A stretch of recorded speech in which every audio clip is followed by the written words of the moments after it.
Try to remember your first birthday. Go on. Try harder. There's nothing there, is there?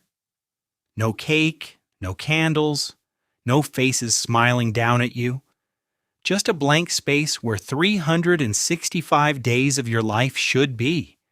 And that's strange because you were awake. You were learning. You were forming the exact same kind of brain you have right now. So where did it go?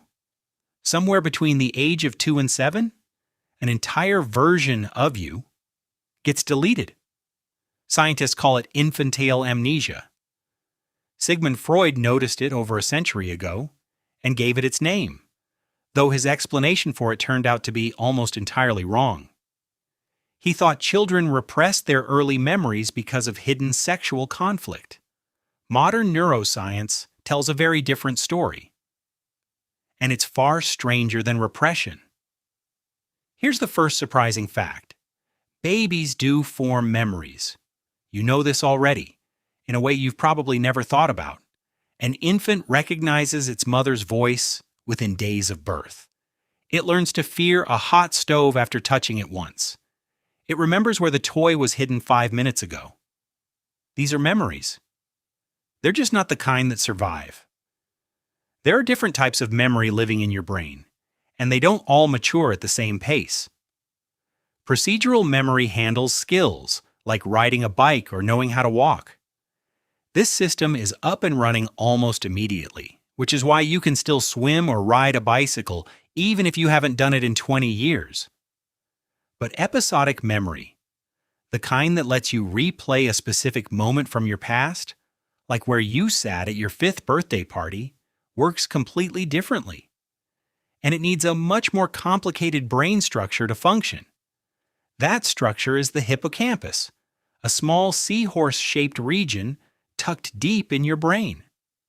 Think of it as a filing clerk. Its job is to take a moment as it happens and store it away in a labeled folder you can pull out later. The problem is, in a baby's brain, this filing clerk hasn't finished being built.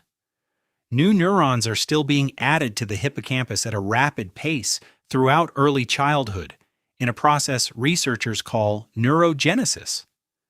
Every time a new neuron gets wired in, it can disrupt the existing connections holding old memories in place.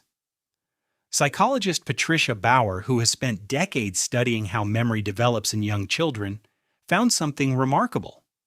2-year-olds can recall events from months earlier, but those same memories often vanish entirely just a year or two later.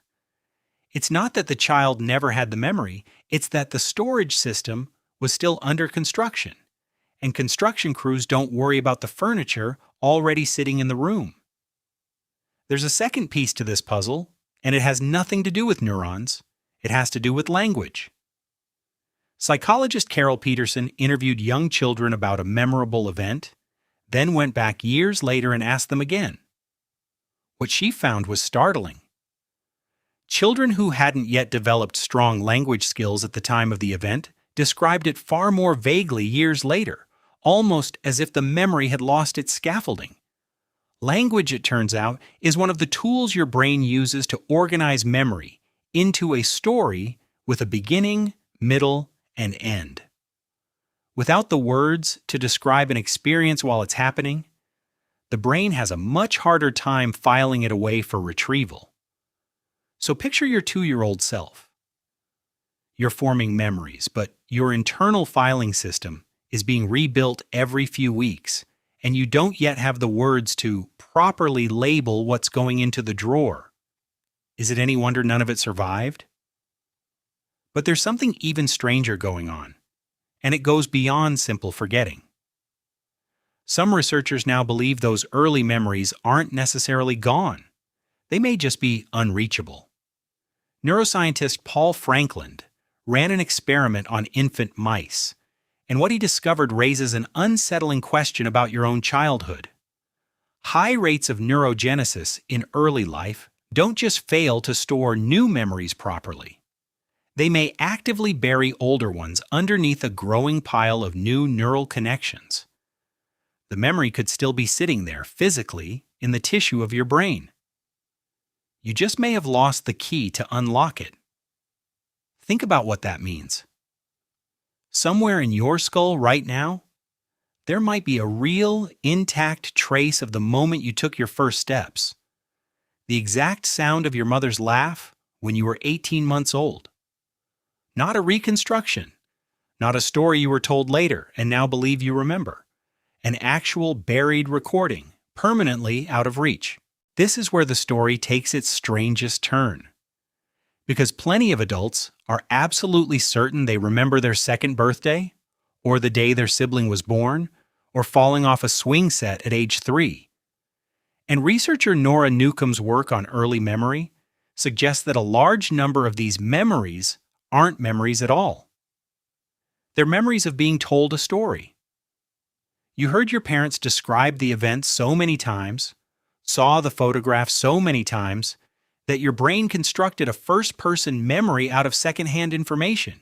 It feels exactly like remembering. It is not remembering.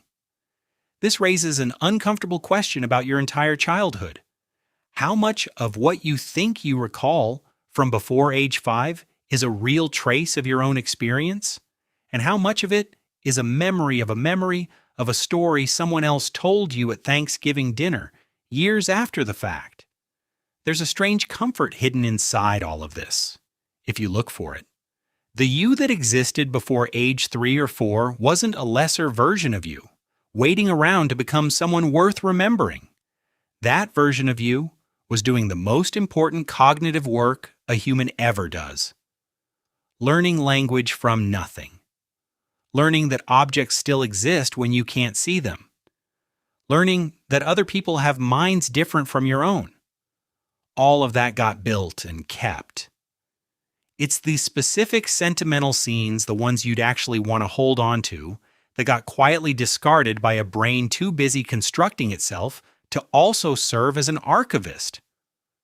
So the next time someone shows you a photo from your 3rd birthday and you feel a flicker of something that feels like memory, pause for a second. Ask yourself honestly whether you're remembering the moment or remembering the photograph. Most of the time it's the second one. And that's not a failure of your mind.